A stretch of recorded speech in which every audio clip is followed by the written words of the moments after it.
Be Your Children's Best Friend, Part 1 of 6, on Between Master and Disciples, given in English on January 7th, 2006 in Surrey, UK.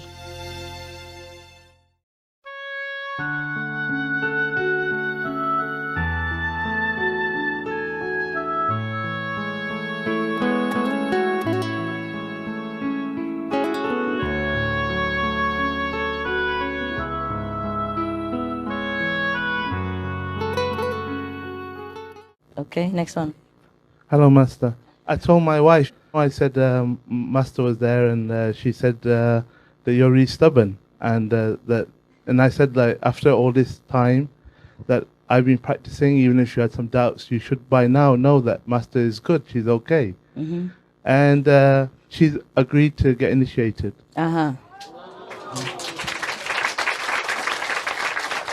Congratulations. And I also got some more good news for you. My son, he got half the child initiation, and he didn't practice. And he was a teenager, very rebellious, smoking and drinking and lying and stealing and drugs, everything. Oh God, drug, no. You have to watch it. You have to say no. No, I did. Okay. I was fighting with him a lot, and Okay, and then what happened created a lot now? of trouble.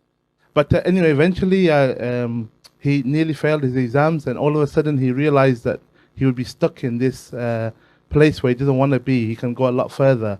So he cleaned everything up. And then slowly we kept encouraging him to come and meditate with us. But I didn't, because a lot of people pressure the kid to come and get initiated, but they don't really practice. I understand. For him, I said, if you meditate every single day for 6 weeks, then maybe I will consider putting your application for initiation. But first of all, for 6 weeks, he meditates every morning and come and meditate. But I always treat him, what he says, very, not that I believe it 100%. I'll see when he does it. Okay. And then... so he does. He meditates. And then this time when I went home, I said, if you read the 5 books, Key of Immediate Enlightenment 1 to 5, and if you read the Master's Magazine every month, and if you go to a group meditation whenever you get a chance, then I will put in your application. And he also agreed. Okay. So you have 2 of those people. Yeah, good. Yeah, fine. I'm sorry to be so strict with him, but I know that he's lazy. Yeah. And I want to, because I don't want to waste your time with him or his time with you. Very you good. So I have to make sure. Very good. If he does just half of what you said, then he can be initiated. Okay? Okay, fantastic. I walk halfway. Okay, fantastic. Thank you, Master. But he's a good boy. He's very happy now. I understand. And when I went home, he looked very blessed and very happy. Yeah. Actually, he's a very good boy with a good heart, but he's trying to learn to be bad. No, it's not that. It's not that. It's just a peer pressure. You understand? No, I do understand very well. I tell all of you parents, because your words really does matter. Many parents, they don't say anything, or they say very little, so the child doesn't think that it's really that important to stay away from drugs. You really have to say no. You have to tell him what the damage will be done. You have to repeat again and again. In a nice, presentable, logical way. You have to say no. Okay? Just don't say let it be whatever, natural. It's not like that. Because when the kids go out there, they have hundreds or thousands of bad influences waiting for them in every corner, and they're vulnerable. They're kids. You have to say no. You have to walk with him all the steps, all the way. Every day, talk together like friends, okay? And don't scold him for every little mistake or the things that he does, but encourage him and tell him this is no good. You have to stop it. It really matters to your health, your future, and to the family. You tell them that you don't feel good. You feel really bad about it. You have to tell your feeling. Because kids, they don't understand. Sometimes if you don't say or you don't be too strict to them, they think you don't care even. You don't care whether they live or die, they're good or bad, so they just feel rejected, neglected, and then they get worse and worse so that to get your attention. So if you pay attention to them nicely, proportionally in the beginning, not like spoiled, over attentive, but be like a friend, and then they confess to you everything, then you will know what they're up to and what the friends are up to. They have to trust you. and then they tell you everything, then you can know where they stand, and then you can know what to help them. Yeah, because they are out there, they're very alone. You think that your children and they're protected. No, when they're outside in the school, they're not protected. Sometimes they're bullied in the school and they don't dare to tell you. And sometimes they do this, do that just to be in the company of other gangs. Otherwise, they'll be cast out as no good, as sissy. And then these names are very painful to teenagers. So you have to tell them what's good, what's bad. And it doesn't matter about the name. You have to be their supporter, be their friend, that they can lean on you, that they can trust you, so that the whole world doesn't matter to them anymore.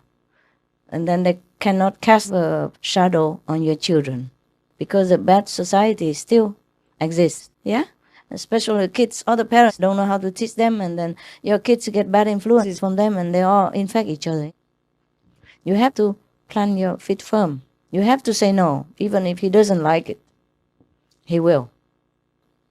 You have to say it in a logical way and loving way, yeah? And day by day, even he doesn't like it today, it will sink in. And one day the table will turn, and he will see the bad side of his friends, and then he'll think, oh, my father is better. He's right. Look at you now. You're drunk and you're that, and look at what happened to you. My father is right. I don't want to be like you. One day, even if he's already badly influenced, but your influence still counts better than no influence. Especially you have power as well, huh? So have to say no to all the bad things that the kids want to try and experiment. And even in something sensitive like a sexual issue, you have to sit down and talk to them. Maybe they know a lot more than you do already. But then you have to know what they know in order to guide them. Don't feel embarrassed about these things and then wait until they have trouble, and then it's too late. Better embarrassed now than later. Or they might lose their life even, contracting some bad disease. You have to tell them the way you tell yourself. All right? Because you have to be friends with your children. If you are not their friends, who can be their friends? You are the best friends they could have. In fact, the only friends they should have until they grow up. Of course, they have all the friends, but they're all the same age. They don't know much. And that's buddies. It's not friends. You are the friends. Yeah? You are the guides. They look up to you. And now that you have trimmed yourself, cleaned yourself, well, you're even a better guide. Okay? Better friend. So in the whole wide world out there, they should know that they have you all the time. And that makes them feel confident, strong, loved. And that will make them beat anything else. Because if they don't feel loved, they feel dragged, you know what I mean? Feel not interested to do anything, and then they just try anything just to pick themselves up. So family love is very important to the children, yeah? You have to give it to them, all right? Unconditionally. Firm but love, okay? It's like the way I treat you. I scold you sometimes, but you are loved, and you know that. Even if I scold you, you know you can rely on me. You know that I don't harm you. You know that, don't you? Yes. Okay? The same. Treat your children. That they know they're loved at all times. But don't just give in to their whims. Spoiled is different from understanding and friendliness. Yeah?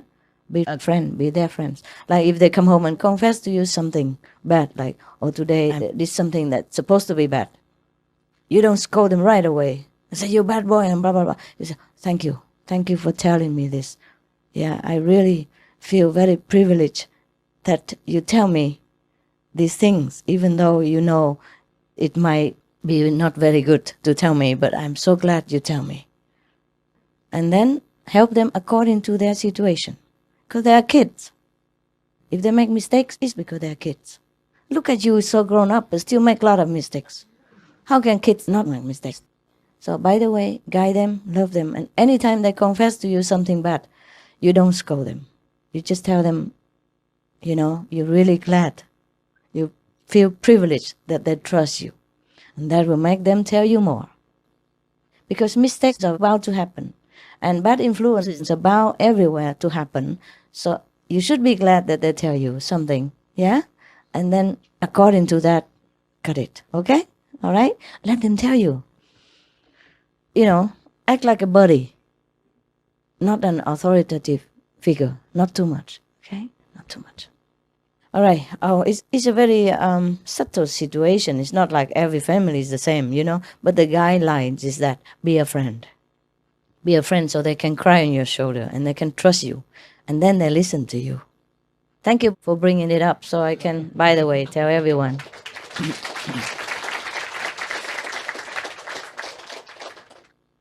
There's lots of programs on TV now that show you how to deal with teenagers and children. Yes. And when I grew up, we didn't have these Guidelines. skills. Yeah. Okay. But now, I think with my son, there was a turning point one day where... A what? A turning point. Okay, okay. I always used to say to him, look, drugs are bad and you should stay away from them. But he was going out all the time. Mm-hmm. And some of the times we were fighting quite viciously with each other.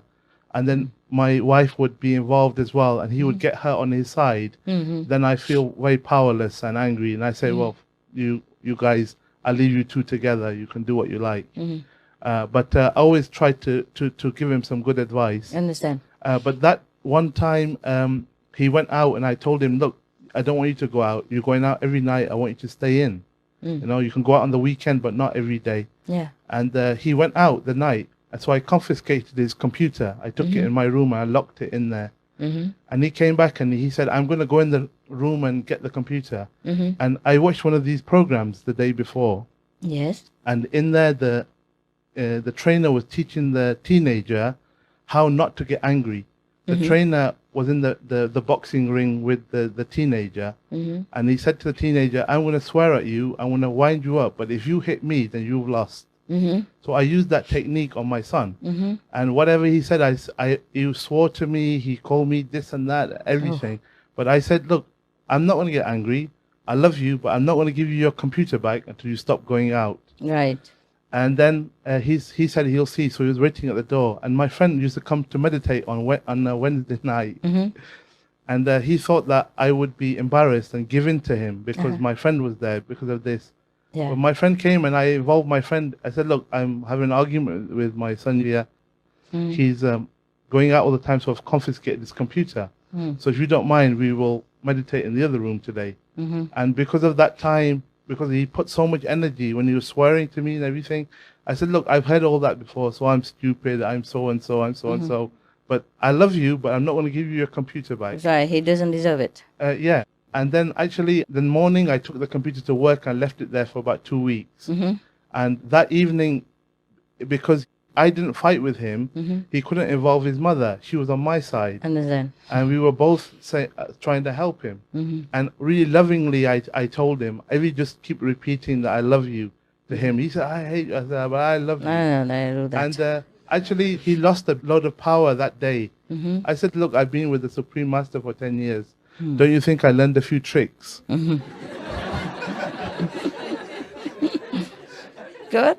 So what did he say? Actually, after this time, our relationship improved a lot. Yeah. I gave the computer back to him, but only after, a lot of testing. Understand.